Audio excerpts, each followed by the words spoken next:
Welcome everybody, my name is Fishwoodwar here, and welcome to what possibly could be the finale to Beacon Pines. What a freaking joyride that this entire game has been. I mean, look at this. Look at our chronicle. I mean, it's branched off into so many different directions. And we're down to the last few. Ooh. We got a new path. We'll have to go down this. But before we do, I want to recap what we experienced in the last episode, alright? So in the last episode, we got to the festival the first time around. And we were going through all, like, the dialogue and everything. And all of a sudden, the ice wave decided to come and kill us again. I want to know why? Because why the frick not? That's why. And then we decided, okay, let's backtrack. That's clearly not the ending. So then we find out that Grand is really up to no good. Mr. Tolliver revealed that there was like a secret password. We find the secret password, we punch it in at the phone booth. We go and find Mr. Duncreed. And we convince Graham, which is actually Luca's mother, because why not? Plot twists. And we tried to, throw away the entire celebration and such. And then only to come to find out that Sharper Valentine himself was hiding the entire freaking time and decided to make an epic comeback and is all jaunty all self. Anyways, we're going to backtrack a little bit. If you guys remember the scene where Mr. Duncreed cornered us in the phone booth the last time, I think this was back in like part 1 or 2 or something. We're going to replay this. Yep. There was malice hiding. There was a malice lurking behind those eyes, like a trap ready to spring. Luca felt the weight of Nuncreed's hand on his shoulder. Something wasn't right. He didn't know why, but something was telling Luca to get out of there. I just want this to be over. Of course, I'm sure it'll all work out soon enough. I should get going. I told Roxy I'd check for Rollo at the treehouse. Luca twisted free of Nuncreed's grasp. Of course. Luca, you know your dad and I were good friends back in the day. You can come to me with anything. Anything at all. Alright, so I think this is the storyline where Rollo went missing. I thinks. But let's go and check. What's this? These festival decorations are a bit humdrum. Now, if I were to throw a festival, it would be such a thing to behold. I agree. This is all more than a little sad. It's worse than sad. It's boring. What if we did a little something to spice things up? I'm listening. You know that festival sign waiting to be unveiled? It'd be a shame if someone... The two scurried off, eagerly formulating a plan. Well, we already know what happens, so that's not too much of a big deal to me. Anyways, we need to go to the treehouse. Anyways, Bookwoman! Do you have something? He looked down and muttered in a gruff voice. Mama always told me my promise would look smaller once I grew up, but my promise always seemed to grow right alongside me. Heavens, I sense big trouble ahead. Oh boy. What are we gonna get ourselves into? Oh. Identify yourself, please. Natalie Modawill. I work here now. I'm unable to locate you on our staff roll. Oh, I don't officially start until tomorrow. Mr. Kerr said I could come in early tonight to get a few things done. Hold, please. Clearance authorized. Thank you. Our harvest awaits. A bit off. Whoa! You could get a wrench to the noggin, sneaking up on a guy like that. Don't scare a man while he's junking, sonny. Evening, Jeff. Isn't it kind of late to be junking? I might as well ask the same thing to you. Find anything good? Bah, ever since Perennial Harvest moved in, even the junk is trash.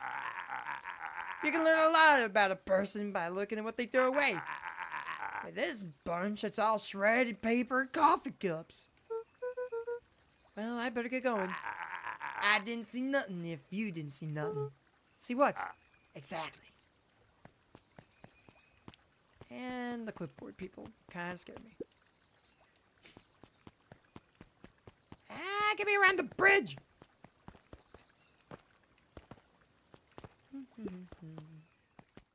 Ooh. Hey, Jetson. Have you seen Rollo come by this way by chance? Afraid not. As elusive as the fish are in this pond. We need to get all of the fish. I realize we're missing a few. And because we have new charms, we got more fish! Luca placed a sinker on the line. Sometimes the best stuff is at the bottom of the pond. Alright. Same way as last time.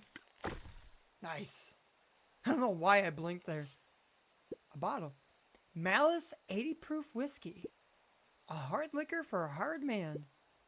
Best leave that be. Takes a real piece of work to leave something like that laying around. Luca stuck a toy stretchy hand onto the hook. Those things always get dirty anyway. Dirty. They fall apart faster than anything. You know how it goes. A bracelet? Should we give it to Mom? She likes jewelry. That's a sweet thought, Buckaroo. But I'm not sure she'd probably appreciate a palm bracelet. Fair enough. Luca wrapped a twig of thyme around the hook. Some fish have refined taste. For time? I don't know. A watch. Property of Sharper Valentine. Figures. If he had his way, property of Sharper Valentine would be written on everything in this town. Should we give it back to him? He might not even want it back. The man's got a contentious relationship with time. We'll keep it here in case he ever wants to pick it up. I don't suspect that's the last thing. We're missing probably at least one or two more. But we got a little closer. So let's move on. Rollo? He aired a long holler into the woods. Rollo!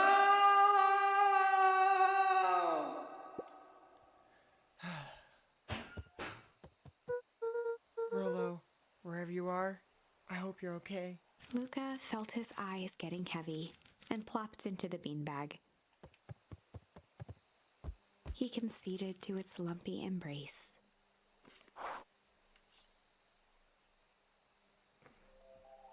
Dream time! Once again, Luca found himself in a vast black expanse. This time, he knew exactly where to go. He took a single confident step forward. The world flickered and pulsed. He found himself standing in front of the frigid air of a blazing campfire. The source. So we're in front of the source now. He plopped down cross-legged and gazed into the cold flame, waiting. Soon enough, the fire began to die out, popping sporadically, until all that was left was a single ember. Luca stood up and dusted himself off. He plucked the glowing ember from the cold ash, examined it, and slid it into his pocket. A keepsake. The voice of his father spoke behind him. "You made me proud, Buckaroo." Luca turned to face him. "Dad, what is this place?" A warm grin grew across his father's face. "A place where everything that has been and everything that could be all wait together." Luca found himself staring at his father's face, trying as hard as he could to memorize every single detail. Wait? For what? Another voice spoke out as Luca's doppelganger stepped forward. You motherfucker. "That's up to you." Without knowing why, Luca began to weep. Is any of this real? Are you real?" Luca's father bent down to smudge away a tear. "Of course. I'm as real as the part of you that misses me." Luca turned to look at the older version of himself. "And you?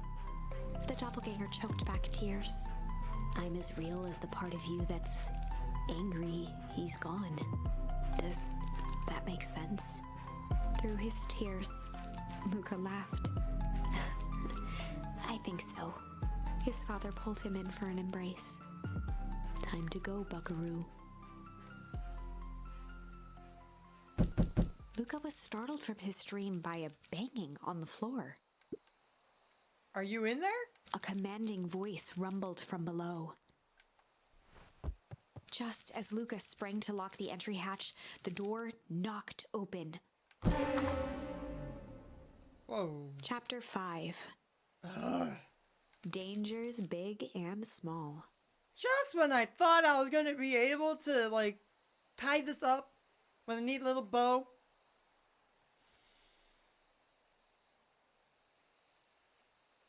We decide to go on another adventure. What did I expect? Luca stumbled back. He heard the rope ladder creak under significant weight. Keeping his eyes fixed on the hatch, he inched backward to the balcony. As his hand grasped the door handle, Luca froze. A large figure clumsily wriggled up through the hole. Is it Iggy? Oh, no, it's just Roxy. Stop right there, or I'll...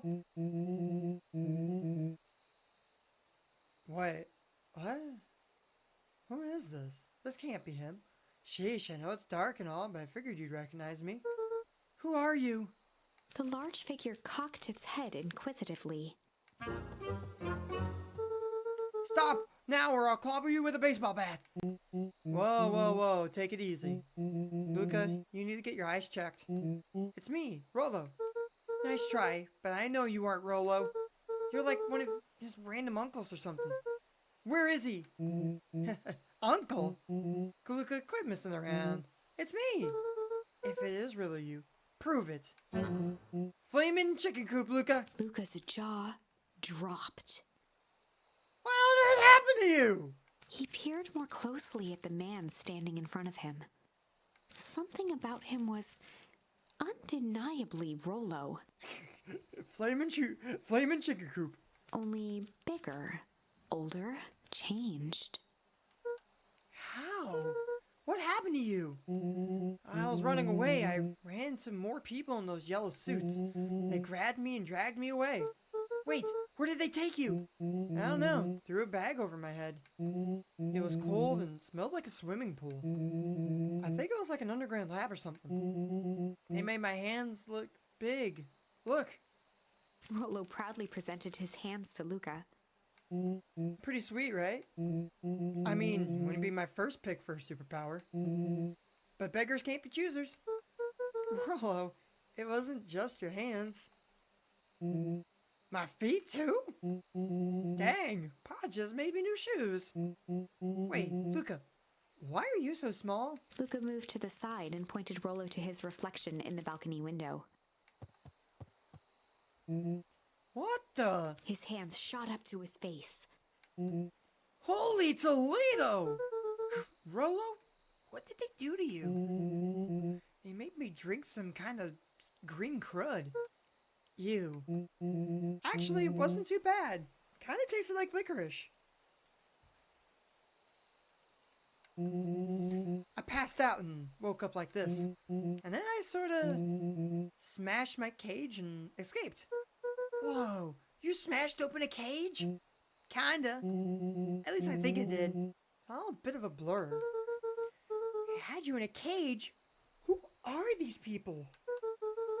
I don't know who did this to you, but we're gonna fix it. Fix it? This is awesome! Well, I'm just glad you're safe now. Luca, you don't need to worry about me. Sure, I got snatched, but look at it this way. I got snatched. I know where snatched people go. We finally may have a lead on what happened to your family. Maybe you're right, but this all seems dangerous. Danger? Ha! Rolo shadowboxed a few jabs. I'll take them all on. Hey fellas, what's up? With a yelp, Rolo dove behind Luca. Ah! Take cover! Did I come in at a bad time? Oh, that's right. I forgot. This is the path where we accidentally pushed back into the Glime and the Glime. What the fuck did I just say? The Glime. The ooze. And her hair kind of came out. It looks like she's dyed it already. Did I come in at a bad time? Who the heck are you? This is Beck. Sorry, something truly bizarre just happened and I need help. I didn't know where else to go. So you're just hanging out with your large adult friend? No, this is my buddy Rolo. This is your missing friend? One and the same. He seems a little old. I'll have you know this is a recent development. And what the heck does that mean? Oh, I'm sorry. You're the one who just showed up out of nowhere. So we'll be asking questions here. That's fair. How did you find us? Your silly little treehouse? I think you're our silly little mission control. I hate to break it to you, but your secret path isn't so secret. And I can hear your racket from a mile away. See, Luca? This is why we need to improve the security around here. Now, Rolo. Beck, you said something bizarre happened? Yeah, but... She shot a nervous glance at Rolo. Anything you can say around me, you can say around the Rolo. This has been a weird day all around, isn't it? Yup. Beck's eyes narrowed. Okay, so it all started when I made it back home. My first order of business was to salvage my hair. So I dyed it with some stuff from the chemistry set from my mom gave me. Okay, just need to play it cool. And hope no one notices. Notices what? Oh, nothing. I was just... Come over here and let me have a look. Honey, what in the world did you do to your hair? I just kind of felt like a change. This is gonna take forever to grow out. You're the one who said change was a good thing, right? I was talking about your mother's new job. I was kidding. I was talking about us moving. Well, I guess I just took your lesson to heart. Ilona tried to put on a smile. Before I forget, I came up here to tell you that Nellie had to go into work. Tonight? Her and Mr. Kerr decided it would be good for her to get some things done before tomorrow. That Kerr guy seems like a grade A creep. Beck? He is! And his weird cult of personality. You are not going to ruin this job for Nellie. It means too much to her. Oh, I know exactly how much it means to her. It means enough for her to exile her daughter to this podunk town. This place sucks. People are weird. You just don't know them yet. It's always cold.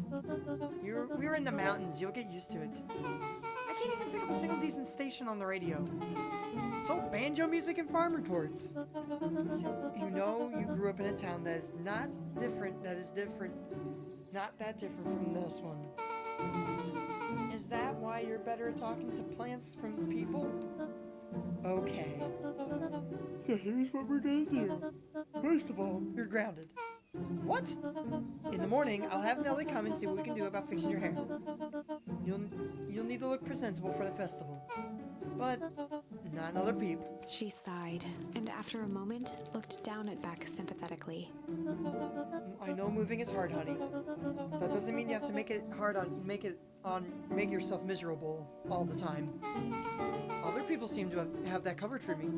Oh, and if you try to rebel by dyeing your hair, Mom... She flashed a sly grin and tousled Beck's hair. I'll just shave it off for you. Think of how rebellious you'll look then. Very funny. Thank you. Good night, sweetie. Good night, Mom. Wait. First of all, this town does not suck. Second, you need help because you got grounded? No. I'm sorry you got in trouble. It isn't my fault your hair got screwed up in the first place. Hey, don't worry about it. I actually like this look. Great. Can we get back to the story now? The next part is the important bit. I have this radio I upgraded with my mom, and I was a little too angry to sleep. So I tried to dial in something worth listening to.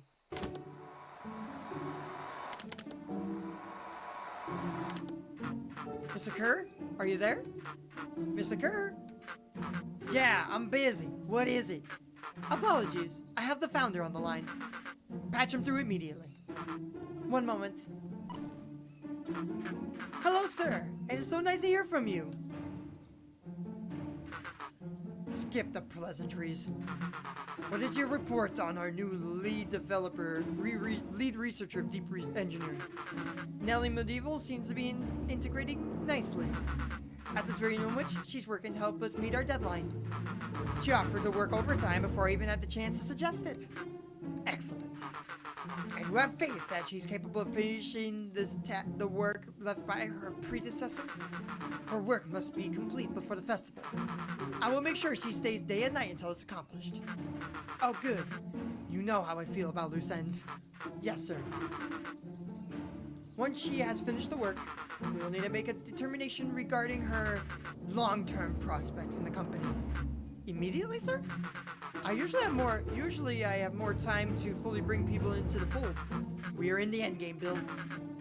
After your failures with Dr. Prescott, I can't afford to take any risks. Of course, sir. No more loose ends, sir.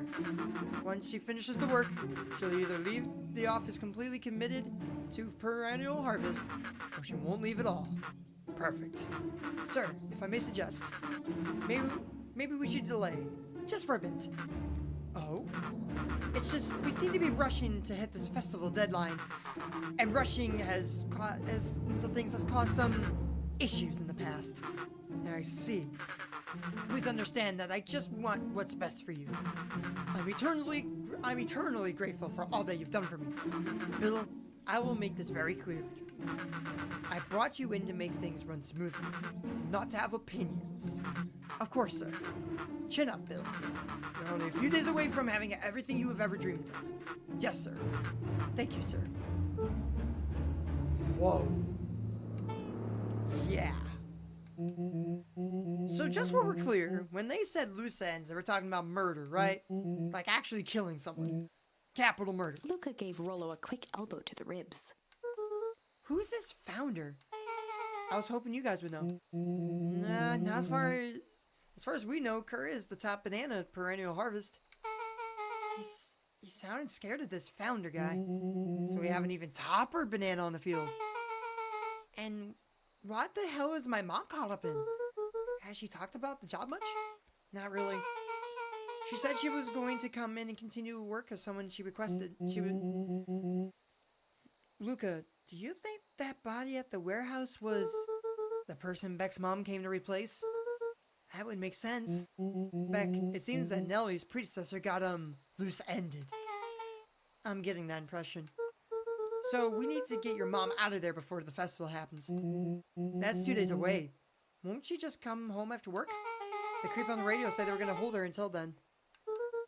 So if she's not coming out, we gotta go in and get her. Beck flicked a large sheet of paper out of her pocket and slammed it on the floor. Maybe this will help. You have blueprints? Well, it's really just a welcome map from my mom's PH orientation day. But it shows the layout. Sure looks like blueprints to me. Look, there's a reception area, and there's a big room marked Founder's Office. Even has an exit marked. Guys. We have a deadline. We have an objective. We have blueprints. You realize what this is, right? Rollo started to wiggle with excitement. I think we're heisting. This is officially a heist. Chapter 6. The Heist. They spent the night's end huddled around that small map, formulating a plan to infiltrate the headquarters of Perennial Harvest. It would be no small feat. A modern facility equipped with all manner of technology, not to mention the swarm of clipboards that would most certainly be scattered throughout. By the time the sun began to peek through the car window used as a makeshift balcony door, all were in agreement. This could just work. The final day before the festival would be used to prepare.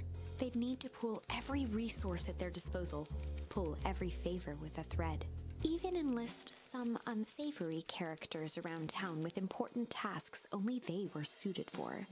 Luckily, there was enough ill will and mistrust toward Perennial Harvest that alliances could be found at a bargain.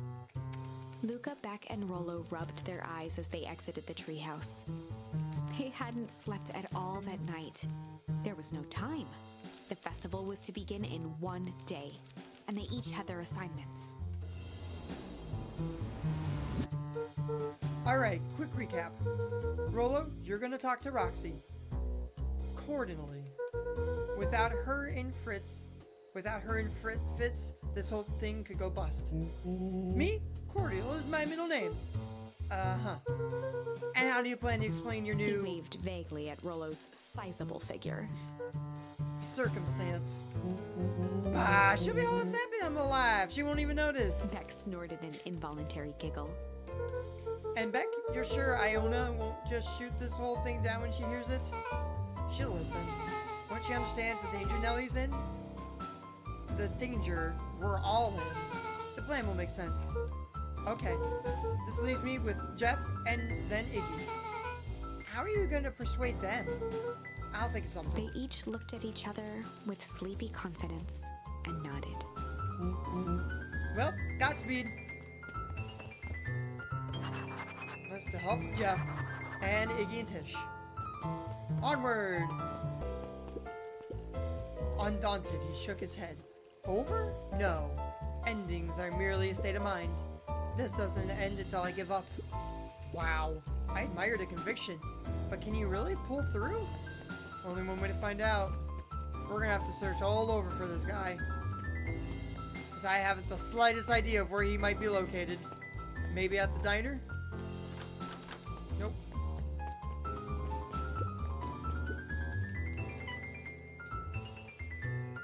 Ever wondered why an agricultural company employs an army of survey takers?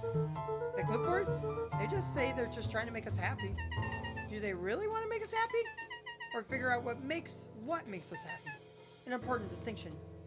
Very true.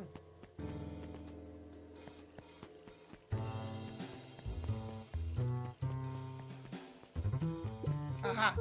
Hey, Jeff. What can I do for you? Well, I know how much you hate Perennial Harvest. Hate's a strong word. Oh, sorry, I didn't say it was a wrong word. Gotcha. So we're gonna break into their headquarters, and I thought you might be able to help. Jeff wheezed out a long snicker. Yeah, see, I knew you kids were alright. Great. So you'll The help? joy in Jeff's face drained instantly. Not a chance. But give me one good reason why I should risk my hide aiding and abetting you rascals. Looking into the sullen eyes of his would-be accomplice, Luca blurted out the first word that came to mind. Here's junk. Oh no, there's multiple paths to this. You're kidding me. Junk. Yeah, what of it? Sonny, I've got more junk than a king has copper. Ain't interested. Luca wasn't ready to give up so easily. He shouted out again. Hide. Jeff's brow perked up. What did you say? Go ahead and hide then. Sensing some traction, Luca carried on with vigor. Let a bunch of kids do what needs to be done. We're not afraid. Jeff's scowl faded with a sigh. Say what you will about old Jeff, and they all do. But you'll never hear him say hiding from nothing. One good stomp of the foot was all Jeff needed to drive his point home. What is it you kids needed? Some sort of disguise. I got just the thing. And while we're at it, that crate should come in handy. They ain't gonna be free, you know. I'm thinking 5 bags of sour gods should cover it. Put it on my tab. Luca offered out his open hand to seal the deal. With a firm and dusty grip, Jeff reciprocated. Done. Swing by first thing in the morning. Done. Now I just need to find Iggy and the others. And Tish, I guess. Where in the world could they be? Bingo! Hey Tish, look who it is! Luca, are you trying to tickle us to death again? Look, just hear me out. Iggy raised an eyebrow suspiciously. We're listening. Iggy, I know we've both been giant bags of shit to each other. Iggy gave a reluctant shrug. Yeah, you're not wrong. But lately life's been kinda strange, you know? Iggy considered the point. Things have been weird around here. So I'm offering a truce and asking for your help. What do you say we break our hostilities, at least for now? We do like breaking things, even if a truce means less breaking things. What if I told you there was a way to have a truce and break stuff? Go on. I need you to cause a distraction so I can sneak into Perennial Harvest HQ. A wild-eyed grin spread across Iggy's face. My, Luca Van Horn, I'm impressed. And after this is all done, maybe you and Tish can come hang out at the treehouse sometime. Iggy glanced over to Tish, who nodded in agreement. Fine. And not because we want to see your crappy treehouse. We just like to cause With a chaos. quick nod, Luca was off. Done. Did you hear that, Tish? Iggy gazed up at Tish with a smile. He invited us to hang out at the A treehouse. single tear ran down Tish's cheek. I never expected this day to come. What? How wonderful. Tish could say more than Chapter just jump. 7. Into the hive. A good heist requires preparation. And thorough preparation takes time. Something they had precious little of. So far, everything was in order. Jeff, Iggy, and Tish all agreed to do their part. Beck radioed Luca that night with a simple and covert message. We are locked and loaded on my end. And Rollo, after a lengthy confession, managed to persuade Roxy and Fitz to help. He stowed away in mission control for the night to avoid attracting attention. Rollo, being uniquely suited for the role, would be the first to breach Perennial Harvest. Oh, how The so? outfit provided by Jeff wasn't perfect, but a convincing disguise is 10% wardrobe, 90% confidence. I don't think that's what Thomas Edison quite had in mind, but it's worth mentioning, I guess. Rollo took a few vigorous breaths and shook out his arms. Anyways, just stay calm, Rollo. You can do this.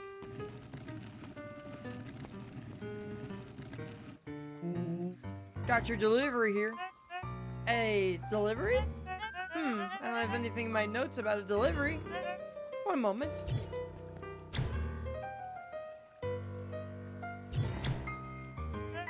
I'm so sorry, but there's no delivery scheduled for this morning. Right. He had to think quick. That's because this goes directly to the founder. He asked it be kept secret. Rollo sighed, adjusting his tool belt. You know how the founder can be. I suppose we can leave this one off the records.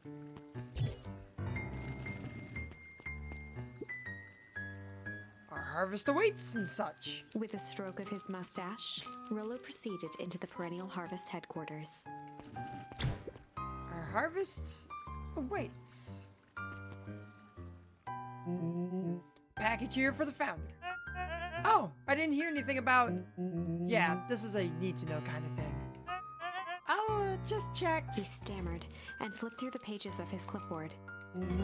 This goes directly to the founder. I don't have time to fill you in. Oh, I see. If you could just complete this form. Rollo interrupted with urgency in his voice. Every time with forms. Look, if you want to explain to the founder why I'm late, then well, it's your funeral. I'm sorry. What did you say your name was again? Rollo panicked. Our harvest awaits. Sir, this is a restricted area. Excuse me, sir. Our harvest awaits! Ready to light this candle, Tish? Yup. Suck on this perennial ham fist!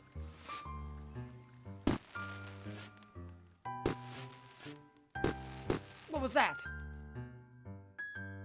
The distraction was enough for Rollo to regain his confidence. Just open the damn door! I got a job to do! The clipboard fumbled around in a frenzy.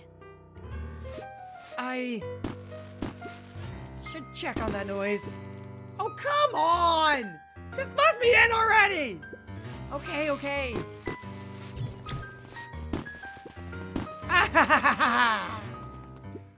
Phew. That was close. And they're in.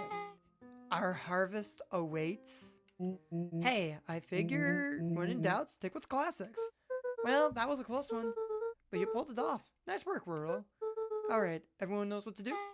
Yep, deep engineering's to the north.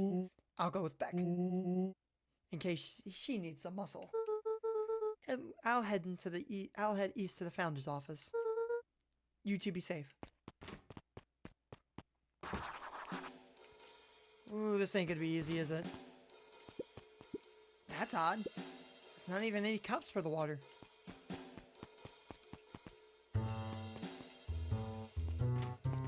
Oh, great. This is gonna be a maze, ain't it? Good grief. God dang it! You know I hate mazes! Where does this go? What the fuck?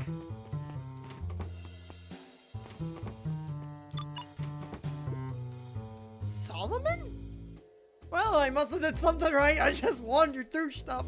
Solomon stopped in his tracks. Luca? What are you doing in here? It's a long story. Are you okay? A veneer of confusion flashed across Solomon's face. His words rushed out dramatically. No, I am most certainly not okay. Some strange people grabbed me and... Were they in hazmat suits? Yes. How did you know? They brought me here and locked me up. And when they were distracted, I ran. Dang. Okay, you should stick with me. We got a plan. Solomon's facade briefly faltered. We? Yeah, Rollo and Becker headed to deep engineering. Thank heavens you found me. We got to get out of here. We can't just leave yet, but they'll catch us again. We gotta do something first. When you were running, did you happen to see a door marked founder? Founder? Why are you looking for him? I'm not. I just need to get into that office. Now that you mention it, I do think I saw a door that said founder. It's just down this way. Luca happened to notice a plaque above the door. Office of the founder. Knocking comes with consequence. Oh, here it is. So it is. It's pretty lucky that I ran into you, or else I might have missed it. Truly fortunate. Luca tried the handle. Locked. Locked. Solomon leaned forward to examine the mechanism. Regrettably, it seems to be some sort of electric lock. I don't see how we could possibly defeat a lock like Luca that. smiled and looked at his watch. Let's just wait a minute. Oh.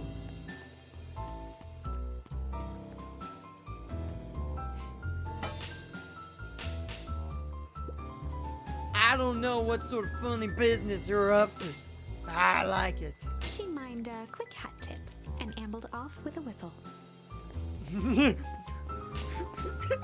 Howdy. Good afternoon. The light on the keypad changed from red to green. How did you do that? It's good to have friends. Quick, let's get inside before somebody spots us.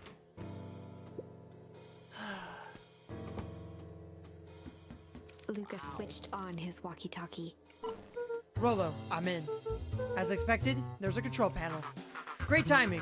We're stuck at a locked door marked 24601. Need you to get us through. What if someone catches us? We should get out of here. I'm not leaving my friend, Solomon. On the computer screen, a green cursor blinked in a password field. Surely you don't have any way to get around the password. Luca pecked out his best guess. Underground secrets. Fair enough. The screen blinked to life. Columns of green numbers glowed on a black background. How did you just guess that? Oh, this absurd password? Roller heard when he was down here before. It's funny how someone arrogant enough to call themselves the founder uses such a basic password. Or they were thinking several moves ahead, not expecting anyone to guess something so simple. These villain types always end up outsmarting themselves. Solomon's jaw clenched into a half smile. Your powers of deduction are impressive as your luck. Luca quickly scanned the columns for number 24601. Rollo, I think this should do it. Bingo bango, doors open. Luca, you never fail to impress. What is that slippery lout even doing down here? We have a friend whose mom is in trouble. We're here to get her out. I see. Okay, Luca, I think we're close. The next door is marked 13806. Once again, Luca scrutinized the numbers on the screen. In that moment of distraction, Solomon reached forward and pressed a large red button. Maybe this one opens the lock? I don't think so. Crap, we got company. Luca, must go faster. One sec, I can't think with all the noise. He quickly skimmed the screen with his finger. Here it is. 13806. Go, go, go! Curse fumbling hands. My apologies, Luca. Don't beat yourself up. I know you were just trying to help.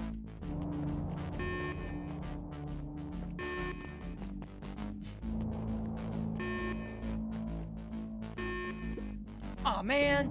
No water cups. Rollo!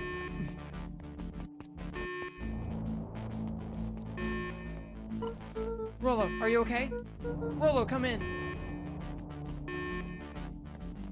Mr. Kerr approached with a sneer and spoke into his walkie-talkie. You can turn off the alarms. They're trapped. With self-satisfaction, he called into the hallway. That, my dears, is a dead end. Nowhere to run. Rollo, where are you? Are you okay? Yeah, I think we lost him. Making our way back to Nellie's office. Okay, you two rabble-rousers are coming with us. Nope. Oh! Make a break for it! Right in the knees. Did that little shit just kick me? Ah, I see. She takes after her little brother. Or, big brother now. Don't just stand there. After them! Okay, I think that worked. Roxy and Fitz had them on a wild goose chase. I'm having trouble following what just happened. Like I said, it's good to have friends. Rollo, how long do you think Roxy can distract them? How long can Roxy keep someone so pissed off they can't see straight? Let's say we got time. Entering Nellie's office now. Mom! Oh, honey, what did you do to your hair? I thought you'd be happy. I finally used the Young Chemist Lab Kit. You sure have a knack for making me incredibly proud in the most frustrating ways. We need to get you out of here. Who is your adult friend? I'm not an adult. Adults. Ever heard of a growth spurt? I had more of a growth spew. No, that's not possible. Nellie leaned over to examine his teeth. Substantial banding on the enamel of the molars, inconsistent with Tempest liquiminous exposure. Is that what you call the gunk they forced me to drink? You drank it? Oh no. They told me it was only being tested on plants. Oh, Beck, sweetie, I promise I didn't know. Mom, what the hell is going on at this place? I was brought here to work on the discovery of a lifetime. A novel chemical compound that was discovered under Beacon Pines in a wellspring they called the Source. They named it Tempest Liquimine. It pulls energy from its surroundings in order to fundamentally alter matter's relationship to time. It was the secret to Valentine's fertilizer. They tested the Source, infusing small amounts of Tempest Liquimine into the product. It worked wonders, drastically accelerating plant growth. Crops would be ready to harvest in a fraction of the time, but it led to complications. The foul harvest. Perennial Harvest came in to clean up the mess, to succeed when Valentine failed, but Tempest Liquimine is rebellious. Rebellious? You can think of it as a manifestation of change itself. It's volatile by its very nature. So the more you try to force it to do a specific thing, the more it resists. Yes, I can relate to that. My rule was to finish the work of my predecessor, Dr. Prescott, harnessing Tempest Liquimine to reliably manipulate an organism's age. Just imagine how many people we could feed. Mr. Kerr was very insistent that we achieve a successful result before today's festival. But you didn't, right? Nellie sighed. You know how much I love a good puzzle. I poured myself into the problem. It wasn't long before I discovered oddities in Dr. Prescott's notes. Oddities? They contained obvious errors, mistakes that someone of his reputation would never make. So I fixed them, and now I get to replace my entire wardrobe. I am truly sorry. Nah, those clothes were all hand-me-downs anyways. Sounds like Dr. Prescott figured it out, got cold feet, and intentionally sabotaged his own work. I had considered that possibility. I sent a letter asking him to clarify his thinking. Mom, Dr. Prescott is dead. Kerr had him killed. What? I overheard them talking about it on the radio. It's why we gotta get you out of here. I just... like, now? Wait, the vial! I finally solved the chemical equation, allowing direct control of aging. Mr. Kerr picked it up just as before you came. All the more reason we gotta hightail it. Luca, we got Dr. Moonwell. Heading your way now. Roger that. Be careful. Alright, everything's on track? And what is your plan for escape? We'll go over everything when they get there. In the meantime, maybe we can dig up some more info. Mel's 80 proof whiskey. A hard drink for a hard man. Wow, even his alcohol is arrogant. Solomon muttered inaudibly. I could just smother you right now. What was that? I said I shouldn't bother you right now. Don't be silly, you're no bother at all. Let's see what else this bad boy has on it. Security system. Time card logs. Payroll. You know, for being so evil, this guy sure is boring. Solomon once again muttered under his breath. Just you wait. What? Oh, nothing. Luca tugged on each of the cabinets. Dang, this must be the good stuff. They're all locked. Perhaps he's not as careless as you expected.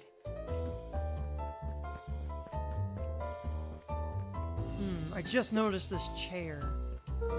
Looks like the founder was helping Kurt plan the festival. Why would such a secretive leader be obsessed with a party? Only time will tell. Luca held his hand up to the ashtray. Still warm. He must have been here recently.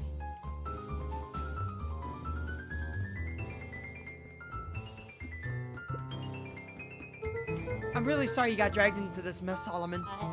You needn't worry about me. Well, I feel bad either way. We're gonna get you out of this, I promise. With a subtle, quivering lip, a smile crawled across Solomon's face. They heard the trampling of frantic footsteps from the hallway. Lock it! Lock it! Lock it! Locked. That was close. When we left Nellie's office, it was swarming with clipboards. We barely got away. Did they follow you? Yep. Rollo. Before we start tossing blame around, is it possible someone ordered a pizza? While that might sound a great idea, I don't think that's going to be the case. We'd love to hear your thoughts. Definitely not pizza. Hey, hold up. Just a quick second. Can I direct your guys' attention to the picture that is right behind them? Yeah, this picture right here. Does this look familiar to you? Like, that's, you know, Sharper, and his son and daughter? Oh, hold up. I just realized something else. Look, there's darts around Gus's face. Looks like Sharper wanted Augustus dead. Or rather, taken care of. Interesting. Sorry, just a little something I noticed. Also, just look at the office chair. I wonder whose chair that is. What now? Don't look at me. I'm officially retiring from the heisting business. We are so sorry for the inconvenience. We just have a few quick questions. Let me just think. Can someone watch the door? Of course. Everyone else, huddle up. Oops. I think this little caper has gone on long enough. Solomon, no! Hush now, child. The adults are speaking. Mr. Goodwill, a brief reintroduction is in order. We never met in person, but we have corresponded. You see, it was I who hired you. Solomon, the pathetic orphan child. The powerful, enigmatic founder. Sharper, the fallen progenitor who created this town. Perennial harvest. Valentine fertilizer, all connected by a single thread. Yours truly. But that's... Her eyes searched the floor in thought. Solomon watched eagerly, waiting for the flicker of epiphany. With a sickened look, she peered into his soul. Ah, yes. Now you've got it. Tempest Ligrine, you discovered how to reverse the process. Solomon clapped with genuine delight. Very good, Dr. Momo. Very good. Though the discovery wasn't intentional. Solomon glanced down, examining his youthful form. And the effects went a little too far for my tastes. That's why you needed me to finish Dr. Prescott's work. Which you did admirably. Mr. Kerr, the vial, please. Kerr presented it with a theatrical twirl of the hand. May I present to you the eighth wonder of the... Before he could finish, Rollo snatched the vial from Kerr's palm. Wow, this stuff sounds pretty valuable. Be careful, you fool. You have no idea what you have in your hand. Actually, we do. You just did the whole evil villain monologue thing about it. Rollo casually tossed the vial to Luca. Gosh, maybe I'll have a taste. Luca jiggled the vial mockingly. Wait a minute. The doppelganger from his dreams. It's all making sense now. Seize him! Luca! Over here! Move another inch, and I smash it. She held it tightly behind her back. Solomon sighed, speaking in crisp, measured syllables. You have no plan. I smash it, I swear.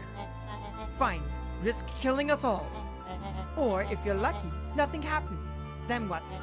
We capture you and grant you much less leniency. He pursed his lips with feigned sincerity. But I give you my word, if you hand it over now, none of you will be harmed. A deep uncertainty washed over Beck. You're a smart girl, Beck. But there's no shame in being outwitted by someone smarter than you. We both know there's only one way this ends. She looked to Nellie shakily. With a dispirited nod, Nellie sighed in defeat. Beck slowly approached Solomon. That's a good girl. Beck, don't do it. We can't trust that jerk. I'm sorry. He's right. With apprehension, Beck conceded. Solomon pocketed the vial and brushed off his shoulder with a sharp flick. Mr. Kerr, you have allowed yourself to be humiliated by a group of children. Report to my office tomorrow for a performance review. The blood drained from Kerr's face. Of course, sir. But first, you have a speech to make. Trot out there and give me the introduction I deserve. And don't forget to smile. Yes, sir. And to think all of this thanks to the efforts of Mr. Van Horn. I don't understand. How is this all because of me? Ha! I said Mr. Van Horn, silly child. Dr. Walt Van Horn. Your father was always a thorn in my side. I offered him an opportunity to be a part of something great, but the fool was blinded by righteousness. He even broke into my laboratory in an attempt to sabotage my work. Solomon shook his head with gratification. But the universe has a funny way of correcting course. By meddling with a force he didn't understand, Walt showed me its true potential. As fate would have it, Luca, your father's dying act was to grant me eternal life. A muffled applause resonated faintly through the walls. Well, that's my cue. After the festivities and my subsequent ascension, I will return to deal with you all. Until then, I suggest you use this time to reflect on the magnitude of your failure. You three keep post outside the door.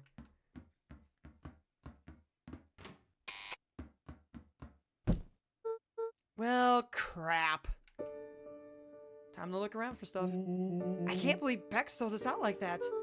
I'm not sure she had any other choice. So now what? What's the plan? I don't have one. Of course you do. You always have a plan.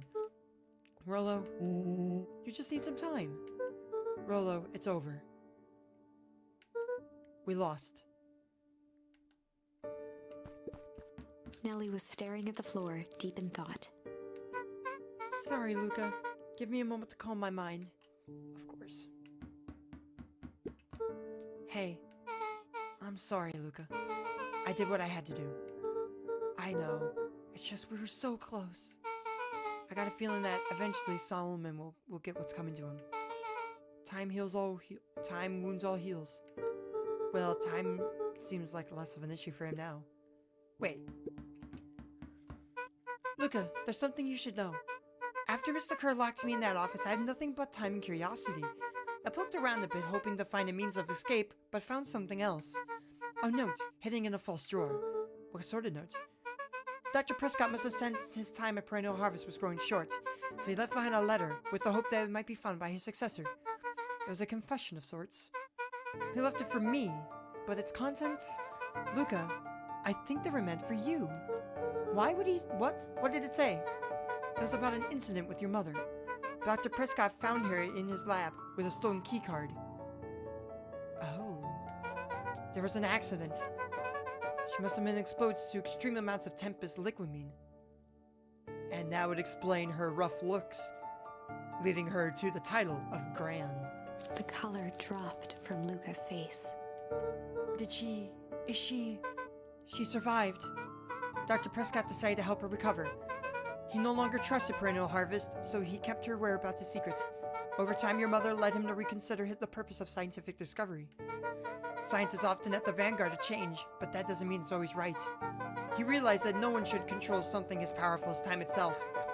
Now I believe that's why he began to intentionally sabotage his own work. And it cost him his life. That's a reasonable conclusion. Luca was overwhelmed with emotion. But if she's alive, where has she been? Where is she now? A sudden explosion sounded from the hull. Chapter 8. Comeuppance. Ears still ringing, Gran picked herself up off the ground. Through the dust and smoke, she looked over to see Mrs. Fratelli helping Hiram Tolliver to his feet. Oh, we're back to the trio of conspirators, I see. She'd had to beg, borrow, and steal to acquire those explosives. How many nights had she spent visualizing how she'd use them to make things right?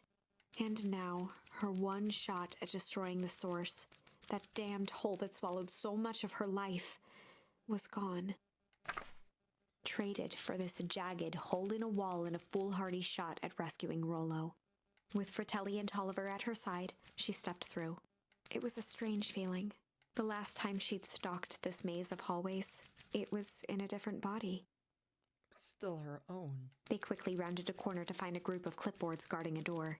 Something worth guarding is probably something worth seeing. She leapt forward, brandishing her cane. If her last chance at vengeance for things lost was truly gone, she would just have to fight to keep what she still had.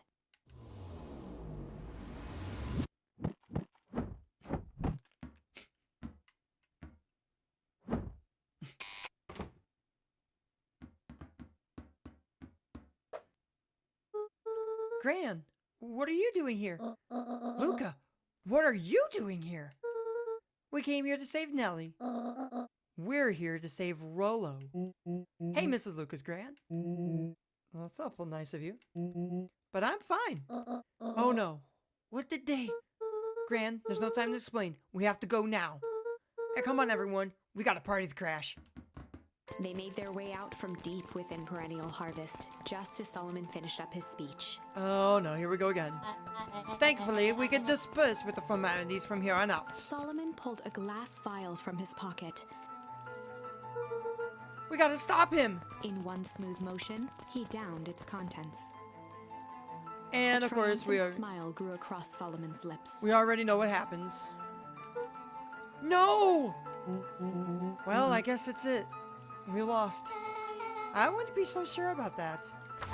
Wait, what do you mean? What did you do? With a mischievous look, Beck elbowed Luca. Remember when I had the vial behind my back? I might have tweaked his wonder potion with a little...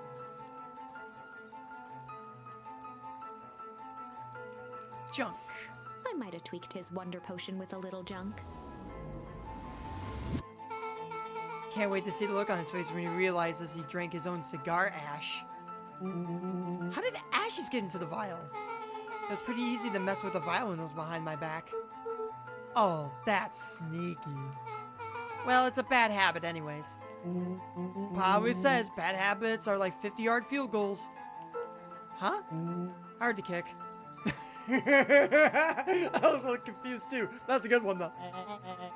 You can all call me Sharper Valentine. His body and face began to contort and expand as he disappeared into a belching green mist. But is it going to be the one we all knew from the last time? Nope. I got Thanos snapped. Well, that's one way to kick a bad habit. As the last of what was once Sharper Valentine wafted into the air, the crowd began to disperse, still numb from what they had just observed. Sharper Valentine was gone for good. His end would be a new beginning for Beacon Pines. A new chance to let go of the things they had lost and grab hold of a new future.